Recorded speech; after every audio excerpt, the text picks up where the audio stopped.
That's Nick. And that's Joseph. And today we're here to talk about Hard Truths, the 15th film directed by Mike Leigh, which premiered at the 2024 Toronto International Film Festival. Bleecker Street is releasing it in New York, supposedly for an awards qualifying run, on December 6th, 2024, before it expands elsewhere, hopefully.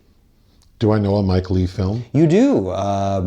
Back when, I think around the time we'd first met, there was a retrospective of his work at the Walker in Minneapolis, and I took you to his Palme d'Or winning Secrets and Lies. Yes, that's right. Which starred Marianne, Jean-Baptiste, and Michele Austin, who plays sisters here, as well as Brenda Blethyn.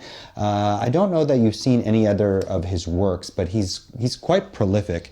Life is Sweet is a favorite, as well as Happy-Go-Lucky, Naked, Mr. Turner. He has a great body of work. However, I did not care for Peterloo, his 2018 film, and because of how Hard Truths came out, which also premiered in Toronto rather than in competition, say, in Venice or Cannes, where he usually goes, initially I thought was troubling, but actually I quite like this film. Yeah. What is Hard Truths about? Pansy is a woman tormented by anger and depression, hypersensitive to the slightest possible offense, and ever ready to fly off the handle. Reminds me of someone. What is your pull quote? Likewise. Marianne, Jean-Baptiste, and Michele Austin star in Mike Leigh's tale of two sisters whose juxtaposed temperaments showcase a deliberate, ultimately meaningful contemplation of the need to acknowledge trauma but not be defined by it. Mine. Like its title, Hard Truths isn't always nice to sit with, but it's certainly wonderful to think about. Mm-hmm. Yeah, I enjoyed this movie. Yeah, as of this recording, Marianne Jean-Baptiste has just won the New York Film Critics designation as Best Actor. Oh, nice. Actress. So the story's pretty basic. There isn't much of a narrative arc. We just see Marianne Jean-Baptiste as Pansy, and she's married. She has a husband. Curtley, played by David Weber. And a 22-year-old son. Moses, played by Tuwaine Barrett. So the three of them live in this home in London. Mm-hmm. And we just get a series of scenes with Pansy just being, she is the most miserable person you've ever seen on screen, I feel. Yeah. Barking at everyone. Yeah, it's hard to think of somebody that's maybe some Joan Crawford characters in there that are more miserable than she. A furniture store, a grocery store, in a parking lot, the doctor, the dentist office, just miserable. Comparing her to her sister, who we also see in the film. Chantelle. Played by Michele Austin. And Chantelle is a lovely lady. She's a hairstylist. It appears she has a successful business. We see her booked and busy. She has two beautiful daughters. Aleisha and Kayla, played by Sophia Brown and Annie Nelson, respectively. And they appear to be maybe like recent college graduates. They're both professional. And the three of them seem to have a very nice dynamic. That's the polar opposite. Whereas Pansy's house is kind of despair, theirs is joyous. Joyous, yeah. So everything culminates with this idea that, and it's introduced early on, that Pansy's sister wants her to go to their mother's burial site on Mother's Day. It's the 5-year anniversary of her death. Pearl. And Pansy, being Pansy, is like, well, I can't confirm. I won't know until it's ready to go that I want to go. Ultimately, she goes, and it's just the two sisters there. Mm-hmm. And they have a come to Jesus moment because, Pansy has a myriad of issues, but one of them is the resentment she holds towards not just her mom, but her sister, because she feels like their mom favored the younger sister, Chantelle, but also Pansy was forced to raise Chantelle because their mother was a single mother who worked. So they sort of hash that out. And we're also told that what Chantelle wants to do is, after the cemetery, have like a celebratory brunch at her house. So it would be the two sisters, Chantelle's two daughters, and then Pansy's husband and child. So everyone's at this house. This is the end of the movie. Well, the final act of the movie. And it's just miserable. And we'll get into more detail, but part of what happens at that brunch that sets Pansy off is that her husband doesn't like to talk. Her husband and her son act like they're dogs who've been abused and they just don't want to ever say anything. But at one point, Chantelle asks Pansy's husband a question, like, how's your mom doing or something? And he doesn't respond. And also at Chantelle's house, Pansy and her sister had a moment where they spoke, and Pansy said, like, I can't stand my husband. Just to hear him speak makes my skin crawl. My son is useless. The son is painted as maybe having like some developmental issues on top of emotional issues because of the household he's been raised in. So she just seems disappointed with both of them. And the sister supports her like, well, if your son's old enough to be on his own and you can leave your husband, I'll help you. You can come stay with me. So with that in mind, when Pansy returns home with her husband and child, she goes into their bedroom, puts all her husband's stuff out into the hallway, and says she wants to be left alone.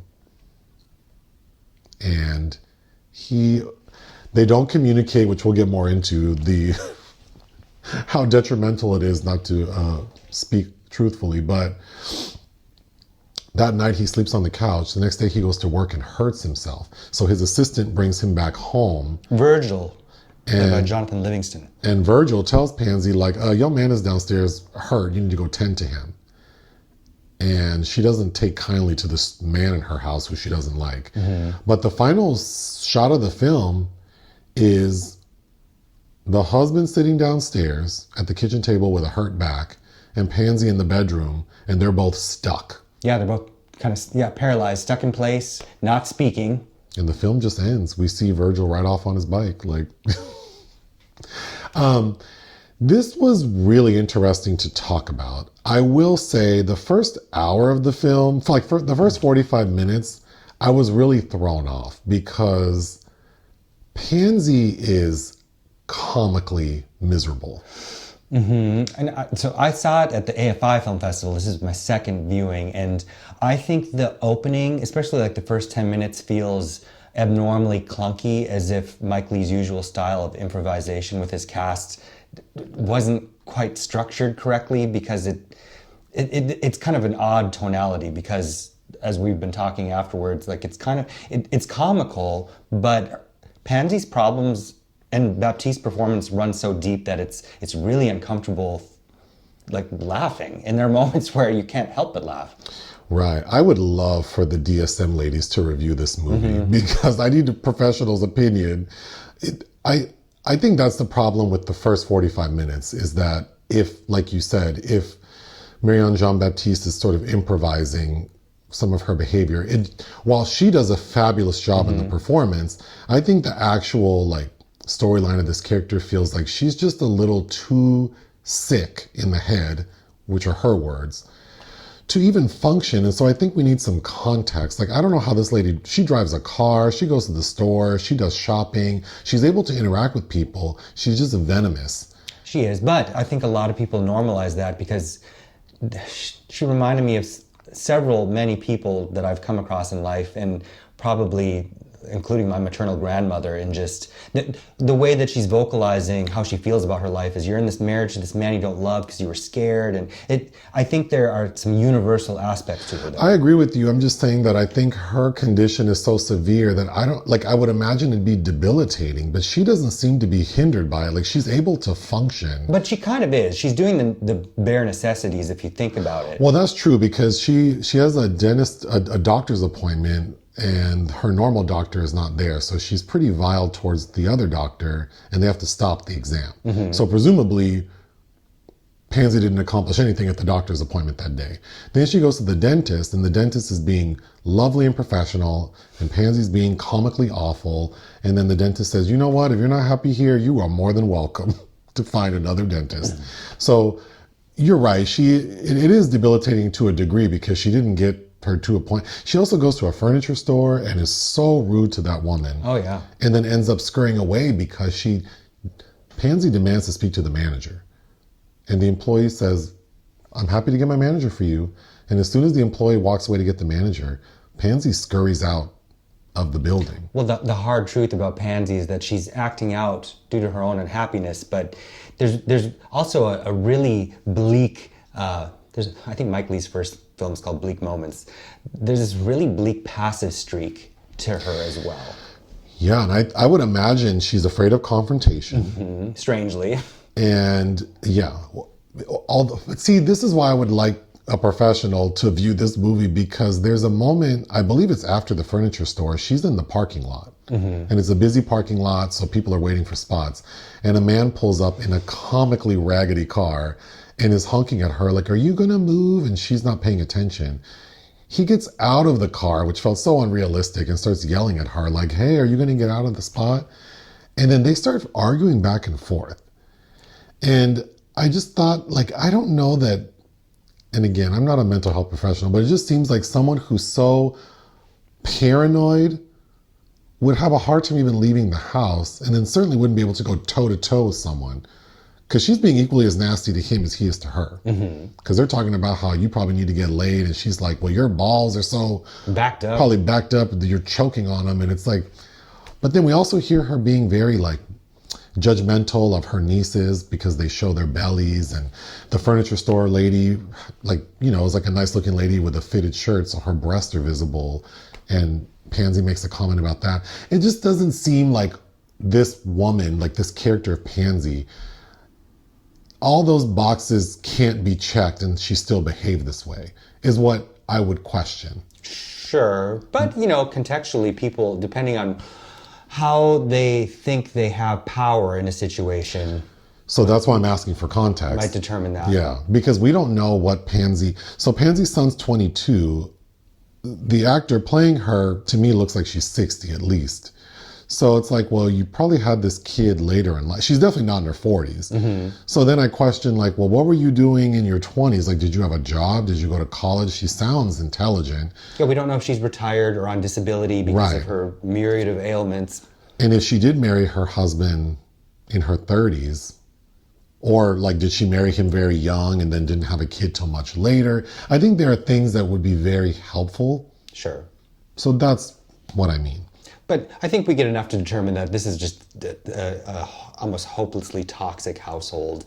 I mean, the day after her no good, very bad day that she has, where at the furniture store and the grocery store and the doctor and the dentist, where she sows chaos wherever she goes. She goes home and goes to bed and doesn't make dinner that night, and is wakened by her husband, played by David Weber, whose face he's got such a unique face, and he seems so downtrodden. It's hard to just observe him. But he wakes her up and listens to her kind of rambling tirade. It goes right over his head, because I think both he and the son are desensitized to her behavior. And he's like, well, you're going to make dinner. And she blows up. And she blows up. He goes and gets a bucket of fried chicken. A bucket of fried chicken. Those two seem happy as hell eating it, and she crawls down from upstairs. Wrapped in a blanket. Goes on another tirade about how, I can't believe how you brought fried chicken into the house. You know, I don't like that. My mom used to make us eat this, that, and the third. And again, I mean, the first half of this movie is just comical how ridiculous she is. Because you said that if you took out all those scenes and spliced it together, it's kind of like an episode of Ab Fab. Yeah, I think if you took the first half of the movie, you could have a 25-minute comedy special that would just be this woman playing a character of a miserable lady. Or, yeah, she could be the third wheel in an episode of Ab Fab, where they're all just bitching and moaning. I knew we were in... The beginning was crunchy to me because we first see her in her home cleaning, and then her son comes downstairs, and, you know, on site he looks like he might be a bit of a disappointment in some way. And then she goes, where are you going? I'm just going to go for a walk. Well, you know, you can't just do that because you're black. They're going to think you're loitering. And I think it's setting up a lot of... It is, because then the husband comes home from work and leaves his shoes on to go in the backyard. And the way she's speaking to him, it's like, well, he's not new. That's my next note. Like, he's not so stupid to not know that she should have just gone straight to the backyard with his work shoes on, because he traipses in through the kitchen and she's freaking out. It's moments like that I felt were a little crunchy. Like, these people who've lived together this long wouldn't be doing these things. Sure, but it seems like she's always on one. Oh, for sure. And these two don't care anymore, because no matter what they do, whether they follow her directions or instructions or not, the reaction they receive is the same, as in they're not getting any love or affection from her. Sure. So they just don't care anymore either. related to that. And like that, then like her family should know better. At one scene, we see that Pansy goes downstairs and her son has left a banana peel and like a peanut butter spoon. And a peanut butter spoon on the counter. And immediately you know, oh my gosh, she's going to go off. And then, of course, Pansy runs upstairs to yell at him. And she's like, don't you have any hopes or dreams? And I was laughing in my head because that's some shit I would do. I think I posted something the other day of like when you see someone speeding by and immediately I think that's why your car is raggedy. I pass judgment so fast. There's so much about her character that I related to. It's just, I mean, to me, it doesn't feel like a case study or it doesn't feel very, it almost feels like a fable. It feels broad. Yeah. I think. But I think where it starts to really come to coalesce is when we get Michele Austin's sister. Oh. As the sister. Yeah. And I think that she's kind of being eclipsed, at least during award season, by Marianne Jean-Baptiste. But, you know, they were both in Secrets and Lies together. And Michele Austin did have a supporting role in Mike Leigh's Another Year, which I also recommend checking out. What's her name? Michele? Austin.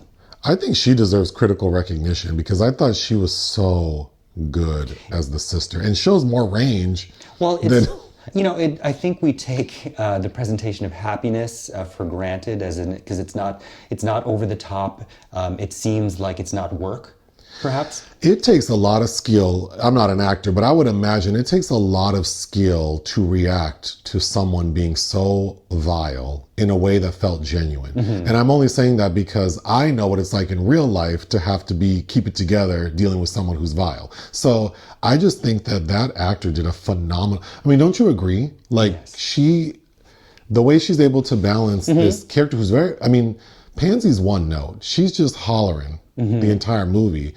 But her sister, the way she reacts to her just feels so complex and warm.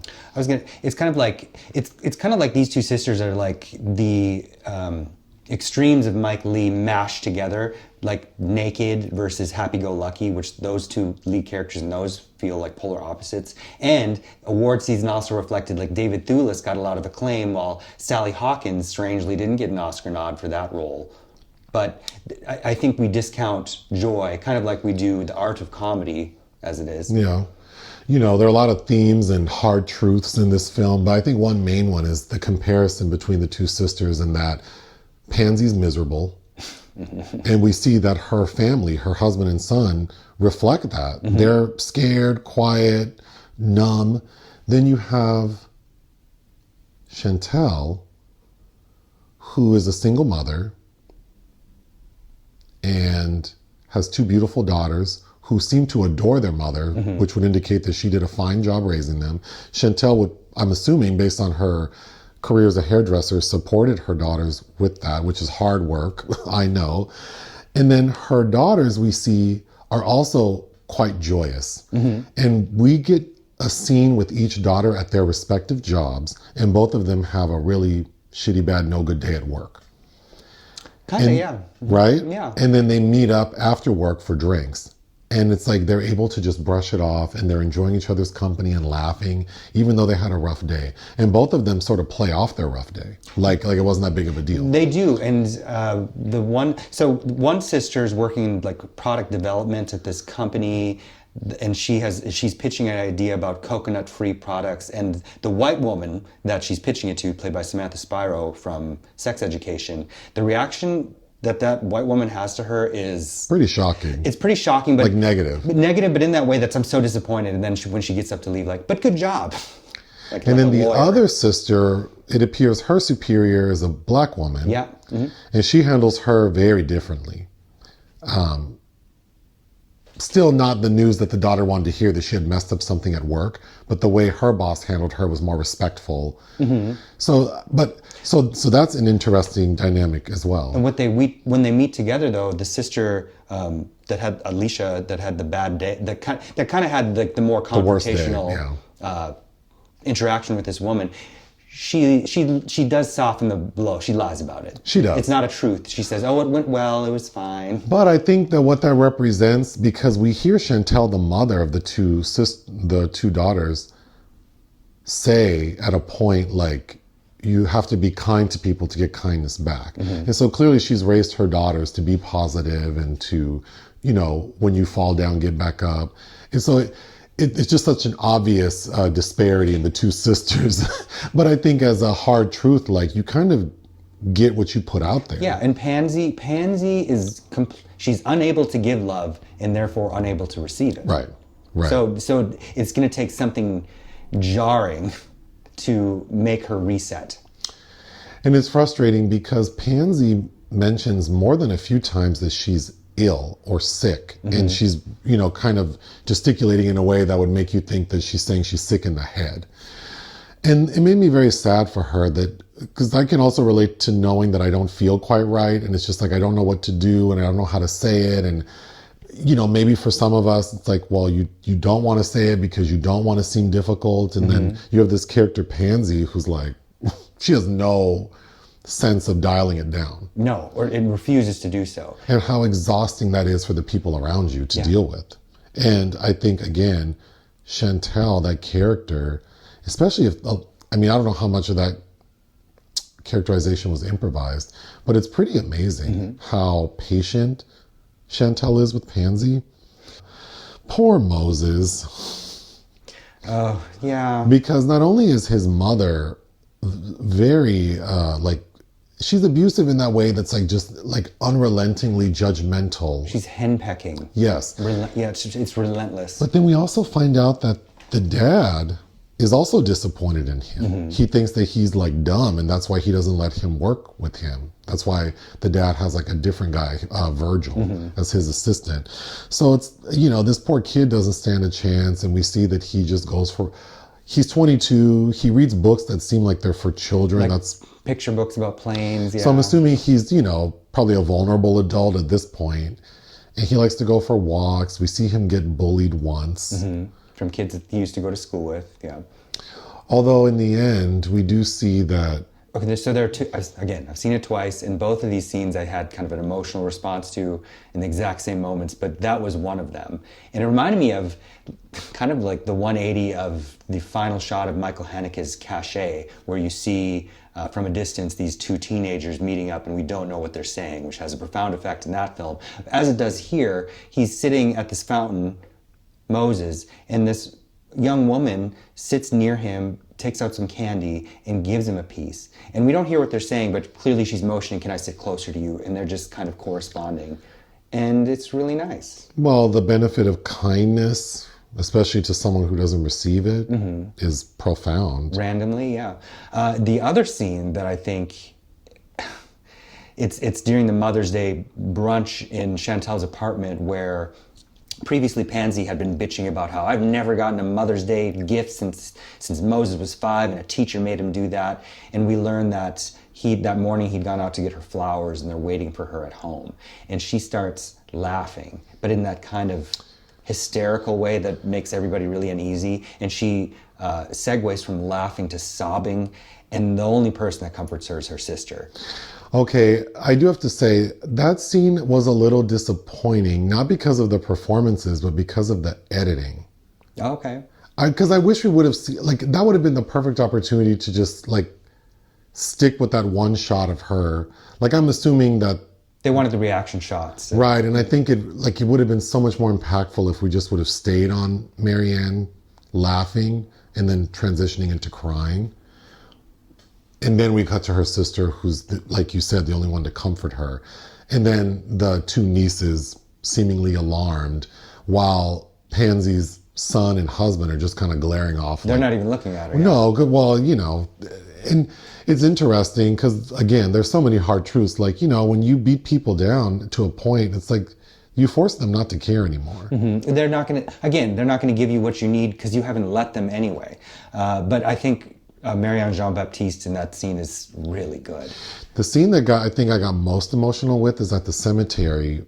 Just the minute they get to the plot, Marianne, Pansy is arguing and like what she's not going to do, how the mom is there. It's just miserable. And you can see that Chantelle, her sister, is just like, on Mother's Day at the damn cemetery, you can't get your shit together. And she finally says, like, why can't you enjoy life And Pansy says, I don't know. And I think that hit me because at that point, Pansy softens and then her sister comforts her. But then I also, again, I wanted more context because it's at that moment that they sort of have a breakthrough that Pansy feels like her mother never appreciated her for raising her child, her younger sister. And it just seems interesting that two sisters who, I mean, they're not strangers. No. Chantelle does Pansy's hair regularly, so. She does, but when Pansy's so overwhelmingly miserable, because we see her doing her hair and it's like, there's nowhere in that interaction where there's a moment to talk about something serious. Because it's all about kind of having to react or deflect all of the negativity that Pansy's putting off. But I think what's important in that scene is Pansy can't even articulate why she can't enjoy life. She doesn't. Like, to go back, where does she start from? But I can relate to that too. The irony in that I can complain all day long, but then when asked what the alternative would be, like what would make this better, it's like I draw a blank. And you would think that a woman who does nothing but judge and complain, bitch and moan, when the opportunity arises to sort of say like, okay, well, what would work better for you? There's nothing like, so you literally, there's no space in her mind to even be positive. No. Yeah, it's more than one thing. And that feels like a version of hell. We need to start her on like a fast track of cognitive behavioral therapy, perhaps. And some pills. You need to calm down and sleep probably as well. Notably, expert cinematographer Dick Pope, who worked many times with Mike Leigh, he died. This was his last feature. He died. I happened to see it for the first time the day after he died. Oh, this is that movie. And I think I know you were commenting on the editing, but I think it looks really good. Now I feel bad. Well, he's the cinematographer, not the editor. I know, but because I was also going to say I didn't love how the film looked. Really? I thought it looked really... It looks very basic. Yeah, but again, I think Mike Leigh tends to be kind of unfussy. And especially... That's a good word to describe the cinematography, yeah. Okay, I also... another moment that hit me was the reason Pansy gives for being upset when they get back home from the Mother's Day brunch and she's in bed and after her husband discovers that she threw all his shit in the hallway. He's like, well, what's going on? What happened? And she gets up out of the bed and she's mad because he ignored her sister. And it made me feel something because it's like, at least like the fact that she's mad that he disrespected her sister shows that there's some love there. And even though it's like, Mama, this is not it. Like you have a lot of unpacking to do. This can't be the thing that destroys everything. But it did show that she loved it. It was her way of showing that she loved her sister.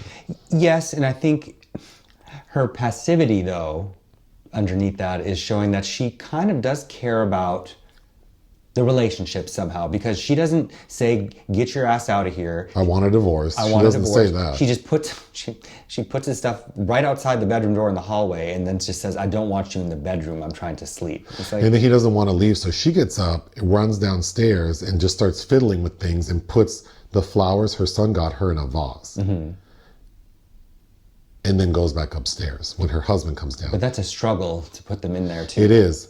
And then he takes her flowers, opens up the patio door and throws them outside. What did you think that meant? I think that was the only way he could think to hurt her, because he knew that they meant something. Even though she has she seems paranoid about the outdoors. I think a metaphor for letting life in. There's a fox that appears in the backyard and she goes... She loses it. She's acting like Sasquatch is back there. And it's just a fox. It's just a cute little fox. I want to see if there's anything to eat back there. Let him alone.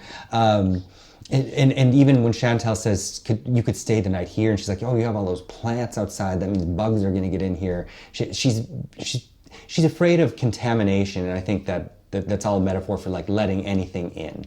Right. But again, this is where I would love a mental health professional to examine like a lot of what maybe you would, like our armchair psychology diagnoses of like she probably has OCD, paranoia, all this stuff. Like, can all these things coalesce in a way that would produce the character we see in front of us? And I would say that probably not. She probably wouldn't be that functional. And sure. But again, as a sort of metaphor for the dangers of not being able to let go, not being able to process trauma, grief, anger. Like you could end up, because the main thing I think watching someone like her, and I've told this to people before, is like you could spend the rest, I have family like this where I'm 46 years old and for as long as I can remember, they've been effing miserable. Couldn't be more sour. And then to see them now that they're much older, still the same way. And it's like, where did it get you? And also no one is going to come and like try to pull you out of it. You could literally just sit there forever until the day you die. And wallow. And yeah, misery sometimes feels good. Sometimes I like to be, and it feels good, right? But you have to know how to get out of there, because if you're not lucky enough to have people around you who will fight for you, you could just literally die like that. And I think that's why the ending is so powerful, because both of these people, Pansy and her husband, it's just like that feeling of like someone, usually it's yourself, needs to like just punch through that one layer to make progress, and you just can't do it. Something's got to give. But that's what mental illness is, right? You cannot do it. But the fact that he is sitting downstairs and he's not even calling out for her, like this man needs to go to the hospital. He needs help. Yeah. So I don't feel hopeful for their relationship, but I kind of like that, because didn't I say like, where could this even end? Like, well, it's left with, it's really in Pansy's court, right? We're left stuck contemplating, is she gonna do the right thing? The movie ends perfectly to me, because for the entirety I'm thinking like, where could this possibly go? Except like for a while I thought that the husband was going to kill her, but just because I'm a Dateline fanatic. But I think it ended perfectly, where it's just like, yeah, probably at a stalemate, because clearly neither of these people have the tools or the assistance to make progress on their own. Yeah. So I believe that they're probably going to continue to be how they are. Unless there's some kind of intervention, which having to care for her husband after he's injured might be enough to start down that path, I think is the glass half full way to look at it. But, another hard truth is time goes by very quickly, and before you know it, it's over. So it's really it's difficult to watch people that are so miserable, because it's like, even though you might not have everything you need or A, B, C, D, E, F, G, but like, God, it's gonna go by, and I don't think you can't be happy every day, but it's like, if you can capture something that makes you feel good, that's healthy, I mean. Well, you often like to say that, like to choose to be positive. Like there are times you just have to choose to be positive. And of course, you're telling me that when I'm not being positive, and who wants to hear that shit? Sure. But it's true. Like sometimes you just have to, and again, that's why I think the ending is so effective, because I think it demonstrates perfectly how when you do suffer from mental illness, you just can't. Sometimes we all need a little help as well. Yeah. And you're lucky if there's, if you can't afford to pay for it, that somebody's gracious enough to give it to you. Agreed. All that being said, I do think I would highly recommend watching this movie with people, loved ones even. What would you give Hard Truths? 3.5, 3.5. I think it's very good. I would give it 3.5 out of 5. Join us on Patreon and listen to our podcast. Bye.